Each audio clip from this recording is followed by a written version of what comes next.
Hey guys, I'm sorry for this bad lighting because the camera is being slow because of the bad lighting, but I just wanted to tell you guys that after seeing a few videos of people who are all expressing how they had these miracles and divine sightings of God and of Jesus and of all the Holy Spirit, etc., etc., I know that there are people who already talked about it, but I mean, this is one thing that makes Islam, which is my religion, much more different and well, how can I say, a much more uh, believable and provable religion of them all.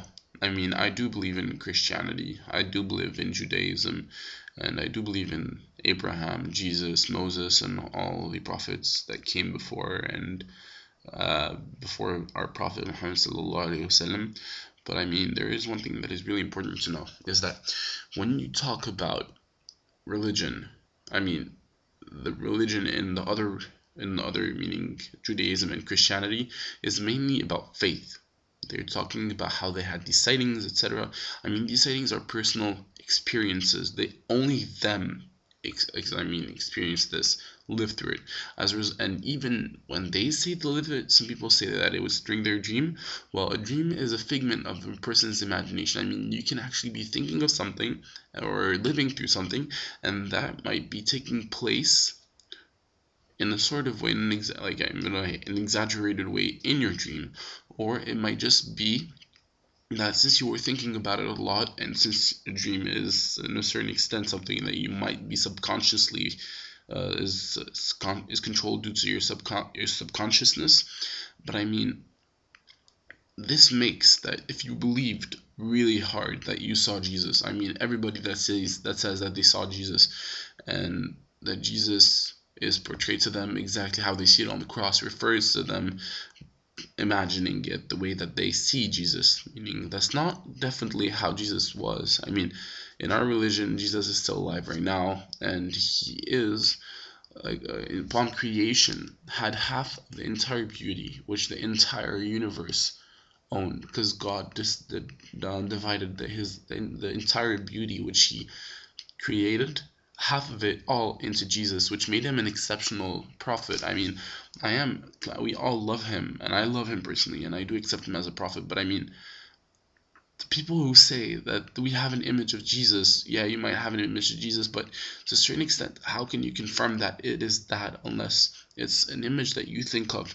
Unless you say that God appeared in a way that which is undescribable, I mean, which is not like Jesus, or that you have proof of it was really God or not, and it was not your subconscious, then please do not talk about your personal experience.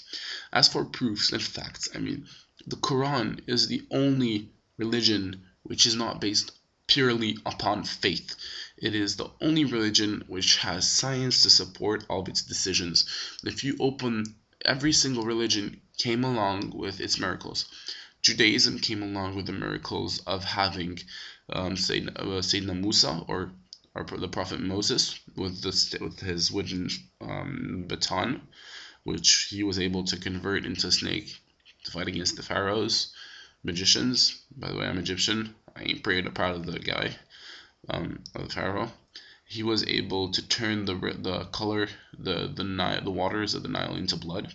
He was able to split the Red Sea in two, and he was able to bring along many disasters. Those were some of Prophet Moses' miracles. Prophet Jesus did have the ability of bringing people back from the dead.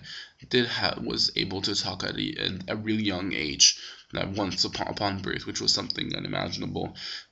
But all of these things are physical miracles of Jesus Christ, meaning that they are the stuff we cannot witness right now. We believe in them, which is purely faith, but we do not have them in front of us to actually see them and witness them ourselves. Therefore, any faith in Christianity or Judaism is based upon blind faith, not upon pure facts. And if anybody wants to talk about a historic point of view, I mean, to what extent can you say that anybody that came during the time of Jesus was not actually, or right after one of the the apostles didn't decide to write something the way he wanted, as he saw the world. And since seeing how everybody now is using the Bible, everybody is actually one of the apostles could have written the Bible in a way a little different to what as he saw would be fit.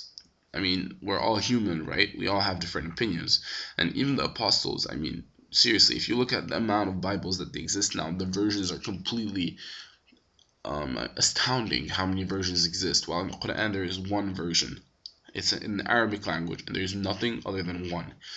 So we can see in both cases of Prophet Moses and Prophet Jesus, both have blind faith miracles, which we believe in blindly, and that's faith. As for the Quran is the only book. The miracle of Sayyidina Muhammad or Prophet Muhammad alayhi sallallahu alayhi wasallam is that he had the Holy Quran descend upon him. No matter, I don't care how long it took, but it descended.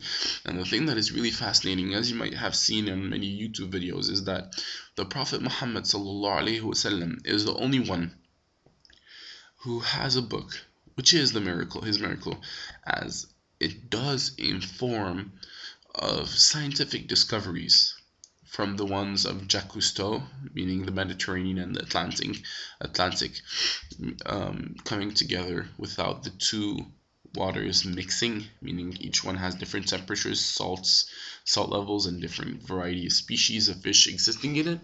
But at the same time, we can also see the case of sweet and salt water not mixing in the case of the Mississippi River and I think the Atlantic. Yeah, I think of Atlantic. I mean, if I'm right about that, but I mean, you can see this sort of discovery, or you can even look at, for example, rocks and how they are referred to in the Quran as rooted. I mean, just go look it up on YouTube. You have many videos explaining this, how they're rooted in the ground. And later on, 1,400 years after this was written in the Quran and read, it was discovered during the 20th century by modern scientists, as well as the spermatoid, like 3 weeks into development, which resembles a leech.